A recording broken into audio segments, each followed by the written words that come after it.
Good evening, black people and all allies fighting for black liberation, black prosperity, and black joy. I'm Charles Blow, and welcome to Prime. Voting rights activist Stacey Abrams announced via Twitter that she will once again run for governor of Georgia. The former Georgia House representative ran against current governor Brian Kemp in 2018, losing by a razor-thin margin of 1.4%. The tightly contested gubernatorial race thrust Abrams into the national spotlight. It produced for Abrams the political capital necessary to help her boost black voter turnout in Georgia, which contributed heavily to Raphael Warnock and Jon Ossoff's successful Senate runs. Abrams' efforts also helped deliver the state for Biden. Democrats hope that Georgia's demographic and political shifts, along with Georgia's Democratic representation in the Senate, will be enough to push Abrams over the top.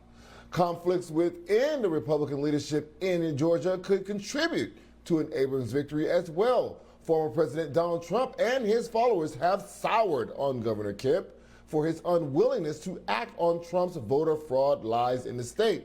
The former president, who many say has vowed to get revenge on Governor Kemp, has gone so far as to express favor for Abrams, the Democrat. During a September rally in Georgia, Trump had this to say about Abrams. Having her, I think, might be better than having your existing governor. If you want to know what I think, Stacey, would you like to take his place? It's okay with me. Georgia's gubernatorial race will undoubtedly be one of the most closely watched in 2022. The biggest question is whether support for key Democrats will be enough to circumvent Georgia's voter suppression efforts. Joining us to discuss is co-founder of Georgia Voters Matter, Cliff Albright, and political analyst for CBS News Atlanta, Rashad Richey. So Rashad, let me start with you. What has changed fundamentally on the ground in Georgia from the last time that Abrams faced off with Kemp? The whole damn shebang. So let me go to the numbers. Since 2018 to now, you have roughly 1 million new voters that have actually registered to vote. That's number one. Number two, out of those new voters, 45% of them are people of color, and the majority of them are actually under 35 years of age. Those demographics, both of those demographics tend to vote left-leaning. In addition to that, you now have two statewide elected officials, U.S. Senator Jon Ossoff, U.S. Senator Raphael Warnock. You did not have any statewide elected Democrats during the time of Stacey Abrams' gubernatorial bid. So you have significant change on the ground, and you have the energy, the knowledge, the base of knowledge saying, we know we can actually win statewide races in Georgia. Now, Democrats are empowered by that notion. So, Cliff, we know that there's energy on the Democratic side, but Republicans have rushed in Georgia to suppress the vote. What impact will that have on this race between Abrams and Kemp? Yeah, it's definitely gonna have an impact, right? But what we've been able to show, and last night is just another example. A lot of people don't know. Last night was actually an election day here in Georgia. It was the runoff elections, and a lot of municipal elections taking place.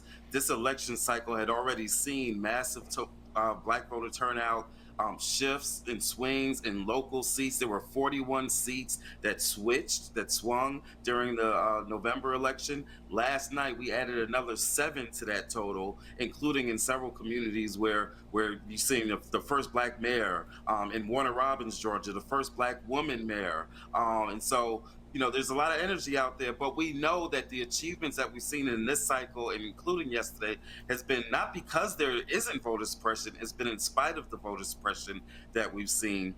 It's going to be a little bit of a different story and a little bit bigger challenge when we get into the statewide elections, which is when we're really looking for them to do some of the suppression efforts, more of the suppression efforts, including the possibility of taking over some local boards of election, which we know is like their ultimate end game. Rashad, Abrams, with her rising star and her celebrity and her efforts and her success on the ground in Georgia, that has all made her a national target for Republicans. This will be immediately a national race, not just a Georgia race. Money will flood into the state of Georgia, both for and against her run. How do you think that will affect this race? She's going to have to separate the two. You cannot win in the state of Georgia as a national candidate running for governor. You have to be a statewide candidate that has national appeal. And you're going to have to be very intentional about making sure there's a separation in your political message and your platform ideology. Because if you allow the campaign for the state of Georgia to become too nationalized, that will become a negative, not only by way of Republicans using it against you, but also by way of Democrats inside of the state and moderate as well as independent voters who you need to still sway, because Georgia is not a blue state, but it is definitely not a ruby red state. So what does that mean? That means you still have a lot of individuals who consider themselves to be independent, but can be swayed by good leadership and sound methodology as it relates to governance and politics in the state of Georgia. But you got to keep the message centric to a Georgia theme. So we just had Stacey up on the screen, trying to stomp for McAuliffe in Virginia. He lost. The Democrats have deployed her across the country in races. They've not always been successful in using her celebrity to energize voters outside the state of Georgia. There are people who won in those races who may have an axe to grind, who may want to then fly in and be, to stand next to Kemp. How does that, push and pull of her being such a national figure, being deployed by the Democrats all over the country, and very often, in some cases, races where they were not successful, so she's kind of tagged with that kind of loser, she tried to put her stamp on it, but she lost again and again. Yeah, at the end of the day, while she certainly has, popularity in some other states, including Virginia, there's no place like Georgia for her, right? There's no place where she's going to be as popular, and we're just organizationally speaking, where she's got the same kind of roots and framework as what she has in Georgia. And so, make no mistake that she is still very popular in this state. As you pointed out in the intro, a lot of the success that we've had in this state, including shocking the country with those 2 Senate victories, are largely a result of the work that she and the organizations that she's been associated with has done. So I'm not at all concerned about what happened or didn't happen in Virginia. At the end of the day, the loss in Virginia had more to do with that candidate than it had to do with Stacey Abrams. Similarly, the victory here in Georgia is going to have more to do with this candidate, Stacey Abrams. And I agree with what Rashad was saying. If she speaks to issues that folks in Georgia care about, we care about the way that this fake governor Kemp, has mishandled COVID, that the ways that we had more deaths than we should have had, because by his own acknowledgement, he says that he went months not even knowing the ways that COVID could be transferred to people. And so, I think if she focuses on issues of COVID, about Medicaid expansion, about the economy here in the state of Georgia, and so many other issues that folks here are passionate about, then I think she's going to do absolutely fine. But, again, we've got that tailwind of the voter suppression that we're going to have to fight against.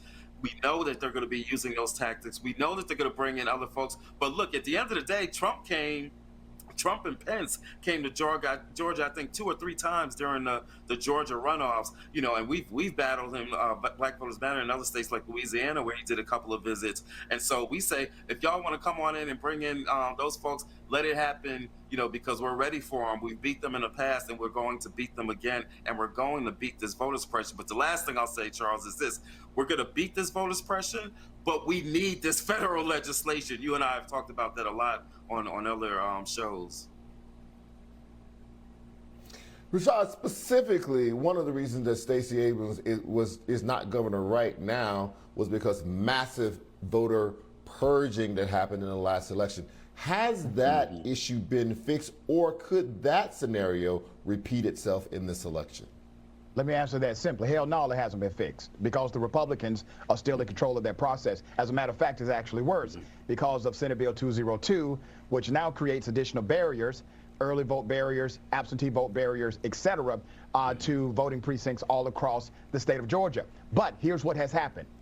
Because of the amount of attention Senate Bill 202 received, Democrats and others who are simply nonpartisan but care about voter access, they have been able to create a rallying cry around the dysfunction of these voter suppression bills. So now you have an excitement angle connected to what they're trying to do against you. Remember, the civil rights movement was strong because the strength against it was there. So now you have your common enemy, which is access to the ballot. People see the enemy is not somewhere cloaked, it's in your face. And I believe this is going to be a massive backfire to what they attempted to do by suppressing people of color and young voters in the state of Georgia.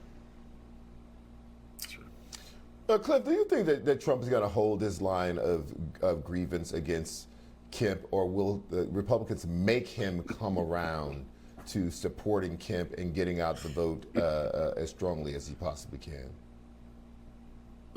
Republicans haven't been able to make Trump do anything, and so they're not gonna make him do anything in regards to his stance. And no, I don't see him letting up. He really believes, he believes that he could have stolen Georgia if only Kemp and Raffensperger, the Secretary of State, had been willing to go along with his schemes. He is fuming mad. I believe he goes to bed every night, thinking about Kemp and Raffensperger, and more importantly about the black voters that beat him, not just here in Georgia, but in other states as well.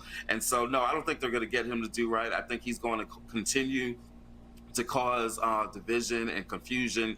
There was some evidence that showed, even in the Georgia runoffs, that this big lie that he was putting out and giving this perception amongst his followers that, the election is rigged and it's fraudulent and there's no sense in you even coming out. There's evidence that turned off some voters, his own base here in the state. And so, no, I don't think they're going to get him to do right. I think he's going to continue to cause confusion. And at the end of the day, let that happen, because we're just going to go about and be focused on the work that we have to do of mobilizing and energizing, exciting black voters in particular, but the entire base here within the state of Georgia.